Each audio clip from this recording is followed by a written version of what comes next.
Hello friends, good evening. আজকে হচ্ছে কালী পুজোর পরের দিন। এখন যাচ্ছি আমরা সবাই মিলে ঠাকুর দেখতে। আমাদের বাড়ির কাছে যে বাজারটা আছে ওখানেই যাব। একটা ঠাকুর আমরা দেখেছিলাম ওখানে, আর কোনো ঠাকুর হয় কিনা ওই বাজারে জানা ছিল না অতটা। একটাই দেখেছিলাম, যেটা কাছে ছিল ওটাই। তো সেটাই তোমাদের সঙ্গে শেয়ার করব। আর বাড়িতেই ছিলাম, ভাবলাম একটু ঘুরে আসা যাক। আর এই যে আমাদের গ্রামের কালীমা, এখানে প্রণাম করে নিলাম, দিয়ে এখন যাচ্ছি। এই যে এটা হচ্ছে আমার ননদ, তারপরে আছে আমার ছেলে, আর তারপরে আছে আমার ভাগ্নি, আর সামনে বসে আছে আমার বর। তো এই কজন মিলে গেছিলাম আমরা ঠাকুর দেখতে। তো টোটোতে সবাই মিলে যেতে বেশ আনন্দই লাগছিল, আর ঠাকুর দেখার মজাটাই তো আলাদা। আর এই যে এখন আমরা বাজার ঢুকে গেছি, আর বাজারে বেশ ভিড়। আমাদের এই বাজারটাতে এমনিতেই ভিড় থাকে, কিন্তু এখন তো যেহেতু ভাইফোঁটা আছে, তারপরে পুজোর সিজন চলছে, তার জন্য শাড়ির দোকানগুলোই বেশি ভিড়। এখন তো সব ভাই বোনদের জন্য গিফট কেনা হবে, তারপর আরও অনেক কিছু। আর গিফট বলতে মানে ওই ভাইফোঁটায় বেশিরভাগ ওই শাড়ি জামা এগুলোই দেওয়া হয়।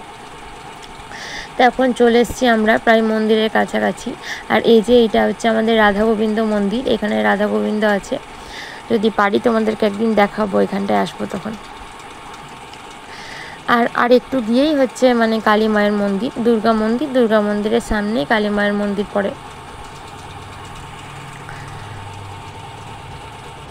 তো এই যে লাইট শুরু হয়ে গেছে, তো বেশ ভালোই লাগছিল, ভালোই হয়েছিল, মানে ঠাকুরটাও দেখতে সুন্দর হয়েছিল। মা তো সবসময় সুন্দর হয় দেখতে, আর এমনিতেও মানে লাইটগুলোও বেশ ভালো লাগছিল। আর ওখানকার বাচ্চাগুলো খুব আনন্দ করছিল, মানে একটু দাঁড়িয়েছিলাম ওখানটায়, বক্স বাজছে, তার সঙ্গে ওরা নাচছে।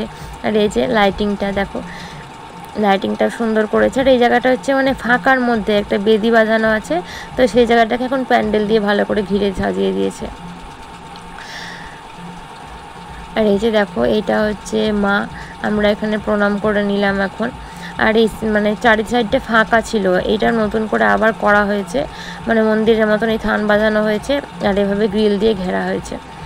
গ্রিলের জন্য দেখো মায়ের মুখটা একটু কেমন লাগছে, আমি পরে আবার ভালো করে দেখিয়ে দেবো তোমাদের। তো এই মানে এখন ক্যামেরাটা আমার বর করছে, তো ও ভালোভাবে অতটা করতে পারিনি, এই জায়গাটা দূর থেকে করেছে। আর এই যে লাইটিংগুলো একটু শেয়ার করছি। আর কালী পূজা মানেই তো শুধু চারিদিক আলোই, মানে প্রত্যেকটা বাড়িতে টুনি লাইট দিয়ে সাজিয়েছে, আর মানে অসম্ভব সুন্দর লাগছে দেখতে। আর এখানে আমরা ছবি তোলার জন্য দাঁড়িয়েছি, তোমার ছেলেতে প্রচণ্ড বিরক্ত করছিল, ছবি তুলবে না ওই জন্য।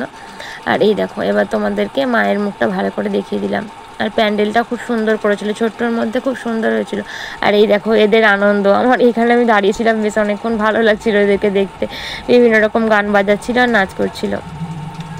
আর এই যে পাশের এই ছোট্ট দোকানটাই মানে কিছু বাজি রেখেছে, তো সেই বাজিগুলো এখন মানে আমার ভাগ্নি দেখছিল নেওয়ার জন্য। আর এই বাড়িটা দেখো, পিছনের বাড়িটা কত সুন্দর লাইট দিয়ে সাজিয়েছে। মানে কালী পুজোর রাতে এই মানে আলোগুলো দেখতেই ভালো লাগে, কি সুন্দর একদম সারা রাস্তা আলো দিয়ে সাজানো থাকে। আর এই যে এখানে দেখো বাজি আছে অনেক কিছুই, চরকি, তুবড়ি, তারপরে রং মশাল, অনেক কিছুই ছিল। তো ওখান থেকেও কিছু রং মশাল নিয়েছিল, আর চরকি তুবড়িগুলো তো আগেই কেনা ছিল, ওই জন্য আর কেনা হয়নি সেরকম।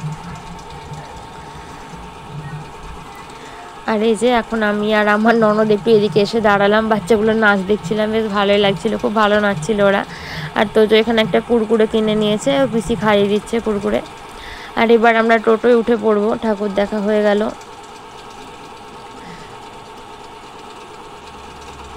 আর টোটোয় দেখো বাবু এখন মানে কুরকুরেটা খেতে খেতে যাচ্ছে। তো বাবুর এখন এই প্যাকেটের খাবারগুলো খুব আগ্রহ বেড়েছে, মানে আগে এইসব অতটা খেত না, কিন্তু এখন বেশ খাচ্ছে এগুলো। আর টুকটাক কী করবো, এখন খাচ্ছে, ছোটো বাচ্চা যেহেতু এই পুজো অনুষ্ঠান সবাই খাচ্ছে, ওই জন্যই খাচ্ছে, না তো এমনিতে বাড়িতে কমই দেওয়া হয় ওকে। আর এখন এই যে আমাদের যে রেস্টুরেন্টটা তোমাদেরকে আগেও দেখিয়েছিলাম ভিডিওতে, তো ওইখানটায় চলে এসছে। তো সব উঠে গেছে, সব আগে সন্ধ্যেবেলায় এসে সবাই খেয়ে চলে গেছে, আমাদের একটু দেরি হয়েছিল, তার জন্য আমরা আজকে ডিম চপ নিয়েছিলাম ওখান থেকে, আর ভেজিটেবিল চপ। তারপরে চলে এসেছি একটা জুতোর দোকানে, আমার বাড়িতে পরার জন্য জুতো লাগবে, তার জন্য এসেছিলাম। দেখো এই যে এগুলো বাড়িতে পরার জন্য ভালো, তো কালারটাও বেশ ভালো লাগলো আমার, তার জন্য এখান থেকে এই জুতোটাই আমি নিয়ে নিয়েছি, মানে বাড়িতে টুকটাক এদিক ওদিক পরা হবে। আর এখানে মানে পাশেই তার মানে জুতোর দোকানের পাশেই জামা কাপড়ের দোকানটা করা হয়েছে, এটাও বেশ ভালো লাগছিলো, 3 পিস করে দেখতে, এটার কালারটা বেশ ভালো লেগেছিলো, কিন্তু মানে প্যান্টটা কীরকম লাগলো ওই জন্য আর নিইনি। আর আমাদের ব্লগটা আজকে এই পর্যন্তই রাখলাম, এখানেই শেষ করছি। কেমন লাগলো জানিও, ভালো লাগলে লাইক শেয়ার কমেন্ট করে দিও। আর আমার ননদ এদিকে শাড়ি দেখছিল এখন। তো শাড়ি জামা কাপড় কিছুই নেইনি, শুধুই দেখছিলাম। আর ব্লগটা কেমন লাগলো জানিও, ভালো লাগলে লাইক শেয়ার